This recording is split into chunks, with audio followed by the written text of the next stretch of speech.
बरसों बाद भी उस शहर की सुबहें वैसी ही थीं, धीमी, शांत और थोड़ी उदास। संकरी गलियां, पुराने पेड़ और एक छोटा सा कॉलेज, जहां हर दिन सैकड़ों सपने जन्म लेते थे। इसी कॉलेज में आरव और मीरा की कहानी शुरू हुई थी, बिना किसी शोर के, बिल्कुल वैसे ही जैसे असली मोहब्बत शुरू होती है। आरव ज्यादा बोलने वाला नहीं था। वो खिड़की के पास बैठकर बाहर देखना पसंद करता, जैसे हर गुजरता बादल उससे कुछ कह रहा हो।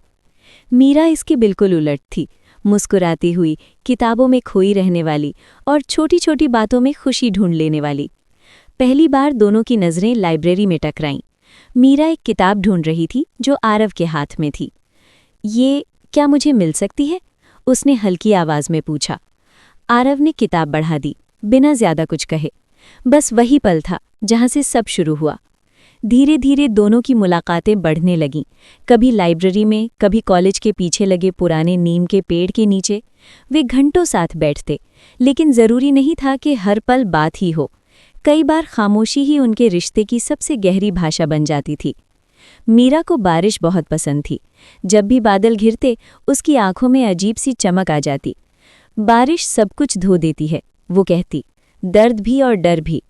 आरव बस उसे देखता रहता, सोचता कि कोई इतना सरल और इतना गहरा एक साथ कैसे हो सकता है।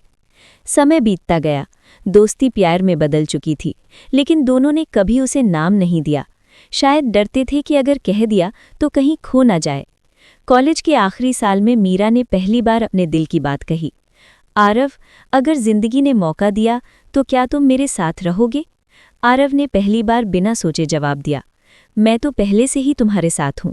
वे दोनों सपने देखने लगे, एक छोटा सा घर, ढेर सारी किताबें और खिड़की से दिखती बारिश। लेकिन सपनों और हकीकत के बीच अक्सर फासला रह जाता है। मीरा की तबीयत अचानक बिगड़ने लगी।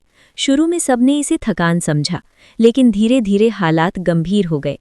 अस्पताल के सफ़ेद कमरों में अब आरव की दुनिया सिमट गई थी। वो हर रोज़ मीरा के पास बैठता, उसे अपनी बातें सुनाता, जैसे आवाज़ से ही वो उसे वापस खींच लाएगा। मीरा कमज़ोर हो गई थी, लेकिन उसकी आंखों में अब भी वही सुकून था। अगर मैं न रहूं, उसने एक दिन धीमे से कहा, तो मेरी जगह यादों को जिंदा रखना। आरव ने उसका हाथ थाम लिया। तुम कहीं नहीं जा रही। उसकी आवाज़ कांप रही थी, लेकिन कुछ लड़ाइयाँ इंसान हार ही जाता है। एक शांत सुबह, जब बाहर हल्की धूप थी, मीरा इस दुनिया से चली गई। न कोई शोर, न कोई शिकायत, बस एक गहरी खामोशी। आरव की जिंदगी जैसे उसी पल रुक गई। दिन बीतते गए। आरव जिंदा था, लेकिन अंदर से खाली। वो उसी लाइब्रेरी में जाता, उसी नीम के पेड़ के नीचे बैठता, जहां वे साथ हंसे थे। हर जगह मीरा थी, किताबों में, बारिश में और उसकी सांसों के बीच।